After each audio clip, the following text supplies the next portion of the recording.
The origin of the cosmos. Before there was soil or sky or any green thing, there was only the gaping abyss of Ginnungagap. This chaos of perfect silence and darkness lay in between the homeland of elemental fire, Muspelheim, and the homeland of elemental ice, Niflheim. Frost from Niflheim and billowing flames from Muspelheim crept toward each other until they met in Ginnungagap.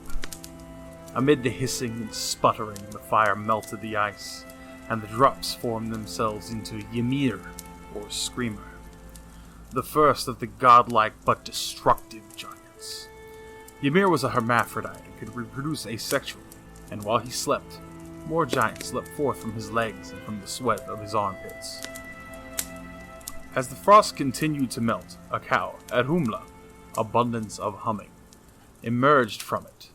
She nourished Ymir with her milk, and she, in return, was nourished by salt licks in the ice.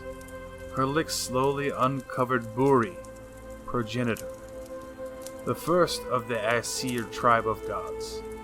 Buri had a son named Bor, son, who married the Beasley, which may mean wife, the daughter of the giant Bolthor, or Baleful Thor.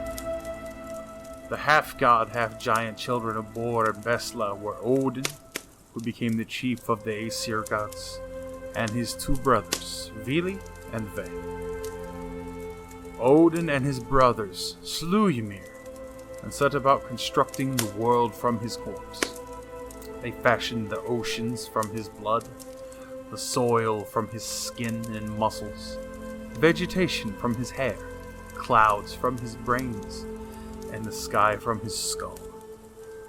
4 dwarfs, each corresponding to the 4 cardinal directions, held Ymir's skull aloft above the earth. The gods eventually formed the first man and woman, Ask and Embla, from 2 tree trunks, and built a fence around their dwelling place, Midgard, to protect them from the giants. Ragnarok, the fate of the gods. Someday, whenever the Norns, those inscrutable spinners of fate, decree it, there shall come a great winter, unlike any other the world has yet seen.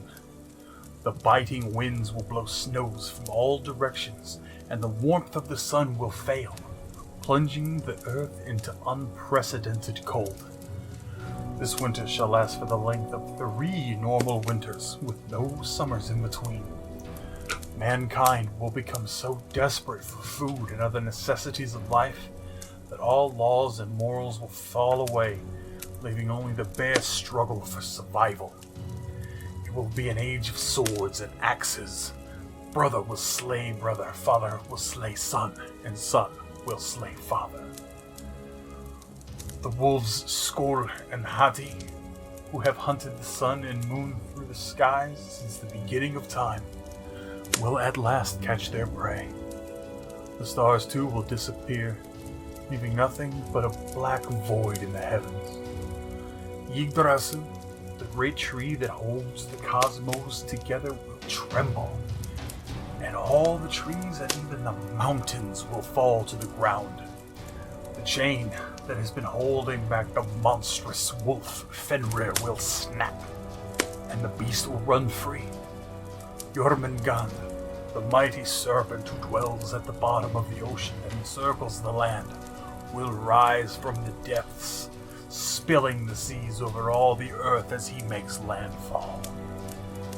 These convulsions will shake the ship Naglfar, Nail Ship, free from its moorings. This ship, which is made from the fingernails and toenails of dead men and women, will sail easily over the flooded earth. Its crew will be an army of giants, the forces of chaos and destruction, and its captain will be none other than Loki, the traitor to the gods, who will have broken free of the chains in which the gods have bound him.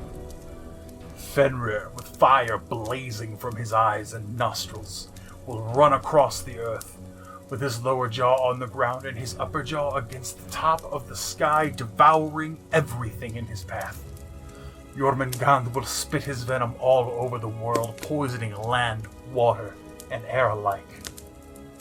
The dome of the sky will be split, and from the crack shall emerge the fire giants from Muspelheim. Their leader shall be Surt, with a flaming sword brighter than the sun in his hand. And as they march across Bifrost, the rainbow bridge to Asgard, the home of the gods, the bridge will break and fall behind them. An ominous horn blast will ring out. This would be Heimdall, the divine sentry, blowing the Gjala horn to announce the arrival of the moment the gods have feared. Odin will anxiously consult the head of Mimir, the wisest of all beings, for counsel. The gods will decide to go to battle, even though they know what the prophecies have foretold concerning the outcome of this clash. They will arm themselves and meet their enemies on a battlefield called Vigrid, Old Norse Vigrid, plain where battle surges. Odin will fight Fenrir, and by his side will be the Einherjar, the host of chosen human warriors whom he has kept in Valhalla for just this moment. Odin and the champions of men will fight more valiantly than anyone has ever fought before. But it will not be enough. Fenrir will swallow Odin and his men. Then one of Odin's sons, Vidar, burning with rage, will charge the beast to avenge his father. On one of his feet will be the shoe that has been crafted for this very purpose. It has been made from all the scraps of leather that human shoemakers have ever discarded, and with it Vidar will hold open the monster's mouth. Then he will stab his sword through the wolf's throat, killing him. Another wolf, Garm, and the god Tyr will slay each other. Heimdall and Loki will do the same, putting a final end to the trickster's treachery, but costing the gods one of their best in the process. The god Frey and the giant Surt will also be the end of each other. Thor and Jormungand, those age-old foes, will both finally have their chance to kill the other. Thor will succeed in felling the great snake with the blows of his hammer, but the serpent will have covered him in so much venom that he will not be able to stand for much longer. He will take 9 paces before falling dead himself and adding his blood to the already saturated soil of Vigrid. Then the remains of the world will sink into the sea, and there will be nothing left but the void. Creation, and all that has occurred since, will be completely undone, as if it had never happened. Some say that is the end of the tale, and of all tales for that matter.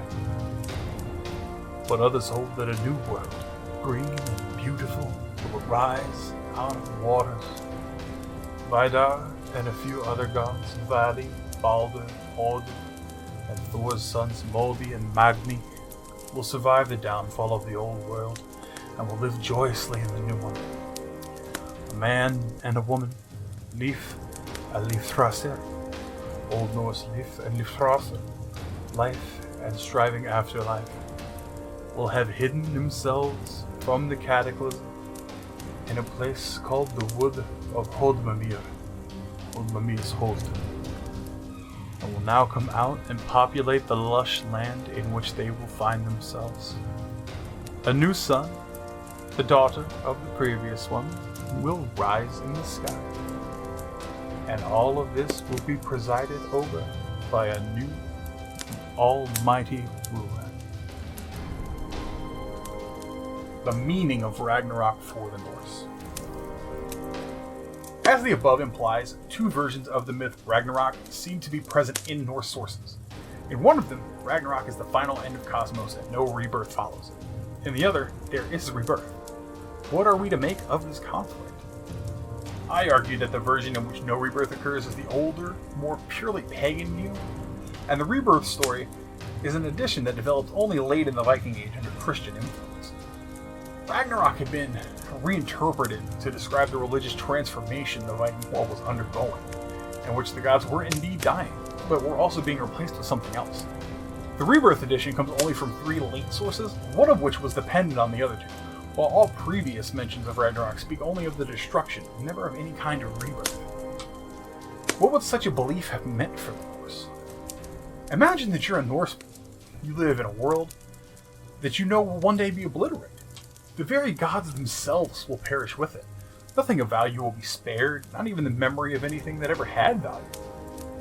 How does such a world look to you in the present moment, given that the seeds of that final destruction have already been sown, and the world is careening inexorably toward that final decisive moment? Would this not cast a dark hue of tragedy, selflessness, and futility over the world and everything that occurs within it? Indeed, it's hard to escape the conclusion that this was how the Norse saw the world on one level. Yet Ragnarok also carried another meaning for them, one which complemented yet altered this tragic view of life.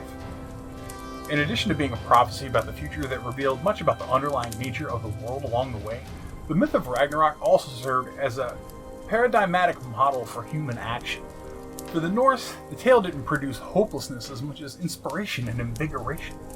Just as the gods will one day die, so too will each individual human being. And just as the gods will go out to face their fate with dignity, honor, and courage, so too can humans. In this view, the inevitability of death and misfortune should not paralyze us, but should instead spur us to hold noble attitudes and do noble deeds, the kind worthy of being recounted by bards for generations after we ourselves are gone. Thank you, my friends, for joining me for our story today. Your time is very precious to me. If you enjoyed our story, please like the video, subscribe to my channel, and turn on notifications, and share our little get-togethers with your friends. All of these things are incredibly helpful to get our stories out to more friends. I had such a wonderful time with you all today, and I hope you'll join me again tomorrow, where I will read a new tale and invite you once again to stay a while and listen.